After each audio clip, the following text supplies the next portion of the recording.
The history of video games is a rich and evolving story, filled with moments that reshaped entertainment and gave birth to new forms of culture. To define the top 10 video games of all time is no small task, especially when considering not just raw sales numbers, but also the indelible mark each left on the world. This narrative journey takes us through the decades, highlighting two landmark games from each era that forever changed the industry through their commercial success and cultural resonance. In the 1980s, a period defined by arcade cabinets and the rebirth of home consoles, two games emerged that would shape the foundation of modern gaming. First came Tetris, a game born from the mind of Russian software engineer Alexei Pajitnov. With its deceptively simple premise, arranging falling blocks into lines, Tetris became an unstoppable global phenomenon. When Nintendo included the game with its Game Boy in 1989, it wasn't just selling a handheld device, it was selling a cultural obsession. Tetris broke barriers, transcending language and borders, and became a symbol of gaming's universality. Its addictive gameplay entered the lexicon of pop psychology through the so-called Tetris effect, where players would see blocks even in their dreams. More than a game, Tetris was a psychological puzzle that united casual players and experts alike, all while quietly helping Nintendo solidify its place as a household name. Alongside Tetris stood another titan, Super Mario Bros., released in 1985 by Nintendo. The game did more than introduce a mustachioed plumber. It resuscitated an industry that had been floundering after the 1983 video game crash. Super Mario Bros. Brought color, life, and a sense of adventure to home consoles, using tight controls and imaginative level design to create something that felt endlessly replayable. It taught developers how to structure a game world, how to hide secrets, and how to build a character-driven franchise. Mario became not just a mascot, but the face of video games themselves. With over 40 million units sold and a cultural legacy that continues to shape Nintendo's identity, Super Mario Bros. Was the cornerstone of modern platformers and a beacon of what video games could become. As the 1990s dawned, the gaming landscape transformed with the arrival of more powerful consoles and a growing appetite for narrative depth and exploration. In 1996, Pokémon Red and Blue arrived on the Game Boy and ignited a cultural wildfire. Developed by Game Freak and published by Nintendo, Pokémon introduced players to a world filled with 151 creatures, all waiting to be caught, trained, and traded. What set Pokémon apart was not just its gameplay, but its interconnectedness with a wider ecosystem of anime, cards, toys, and community.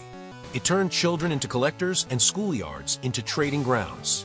With over 30 million copies sold between the two versions and a franchise that would grow to become the most lucrative in media history, Pokémon Red and Blue weren't just successful, they changed the way entertainment was marketed and consumed globally. That same decade also saw the release of what many still consider the greatest video game ever made. The Legend of Zelda: Ocarina of Time, launched in 1998 for the Nintendo 64, redefined what video games could achieve. With a sweeping orchestral score, revolutionary 3D environments, and a narrative that fused myth, magic, and heroism, Ocarina of Time transported players into a world that felt alive. It introduced mechanics like lock-on targeting and context-sensitive buttons that would become standard in 3D adventure games. More than its gameplay, however, was the way Ocarina of Time made players feel. It was a coming-of-age story not just for Link, the protagonist, but for gaming itself, a sign that the medium had grown capable of genuine emotional storytelling. Its critical acclaim was immediate and lasting, earning the highest review scores in history and leaving a permanent impression on an entire generation of players. The 2000s saw video games explode into the mainstream, and with them came titles that pushed boundaries in both scope and audience.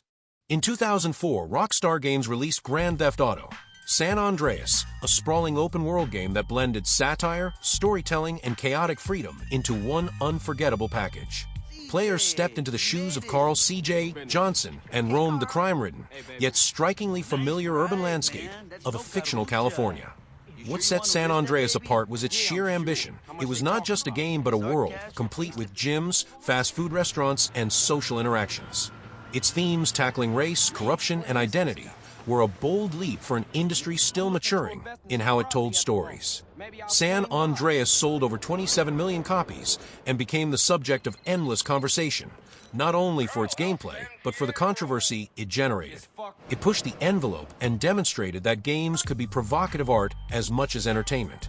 In that same year, a different type of phenomenon was taking place in the realm of online multiplayer. World of Warcraft, developed by Blizzard Entertainment, launched in late 2004 and quickly became the gold standard for massively multiplayer online role-playing games. With millions of players logging in daily, WoW created a digital society, complete with its own economy, social hierarchy, and mythology. It blurred the line between gaming and living, with players forming friendships, rivalries, and even romantic relationships within the world of Azeroth. At its peak, World of Warcraft boasted over 12 million subscribers, a staggering number that highlighted how immersive and addictive online gaming had become. Its influence spread far beyond the MMO genre, inspiring future live service games and demonstrating the power of persistent, shared digital worlds. By the time the 2010s arrived, the world had changed once again. Smartphones, YouTube, and digital distribution reshaped how games were played and shared. Amid this evolution came Minecraft, a game originally developed by Marcus Persson and later acquired by Microsoft. Released officially in 2011, Minecraft gave players an open sandbox with only one limit: their imagination. It was more than just a game. It was a digital Lego set, a teaching tool, a survival simulator, and a creative platform rolled into one. It allowed players to build entire cities, recreate iconic movie scenes, and even simulate computer systems within its voxel-based world. With over 300 million copies sold, it became the best-selling video game in history. More importantly, it became a part of how children learned, collaborated, and expressed themselves in the 21st century. From classrooms to streaming channels, Minecraft was everywhere and seemed to belong to everyone. That same year, another game released that would leave a vastly different yet equally lasting legacy. The Elder Scrolls V: Skyrim, developed by Bethesda, offered players a massive, open-world fantasy experience where every mountain on the horizon could be reached and explored.